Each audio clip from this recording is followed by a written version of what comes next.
போராடுறதுக்கு எனக்கு உரிமை இருக்கு. இந்த வள்ளுவர் கோட்டத்தை விட்டு வர மாட்டேன் நானு. தீவிரவாதியா நாங்கெல்லாம்.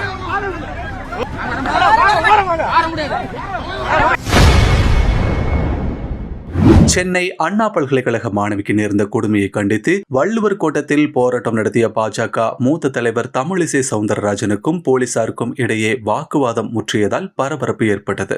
அப்போது நான் என்ன தீவிரவாதியா என்றும் எங்களை கைது செய்ய காட்டும் ஆர்வத்தை அண்ணா பல்கலைக்கழகத்தில் காட்டியிருந்தால் அப்பாவி பெண் பாதித்திருக்க மாட்டார் என கொந்தளித்தார். பேசலாமா? இங்க பாருங்க, தமிழ்நாட்டுல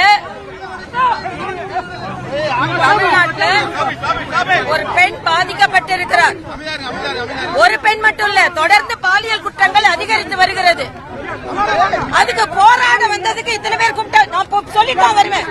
வரமாட்டேன் நானு. போராடுறதுக்கு எனக்கு உரிமை இருக்கு. நான் வள்ளுவர் கோட்டத்தை விட்டு வரமாட்டேன் நானு. போராடிட்டு தான் வருவேன் நானு. அதாவது இந்த போலீஸ் அங்க ப்ரொடெக்ஷன் கொடுத்திருந்தா அந்த பொண்ணு பாதிக்கப்பட்டிருக்க மாட்டாங்கல்ல. இதே போலீஸ் இங்க இவ்வளவு பேர் கூட்டத்துக்கு அங்க உள்ள பெண்களுக்கு பாதுகாப்பு கொடுத்திருக்கலாம்ல. ஆக இது என்ன அடக்குமுறையா? தீவிரவாதியா நாங்கெல்லாம்?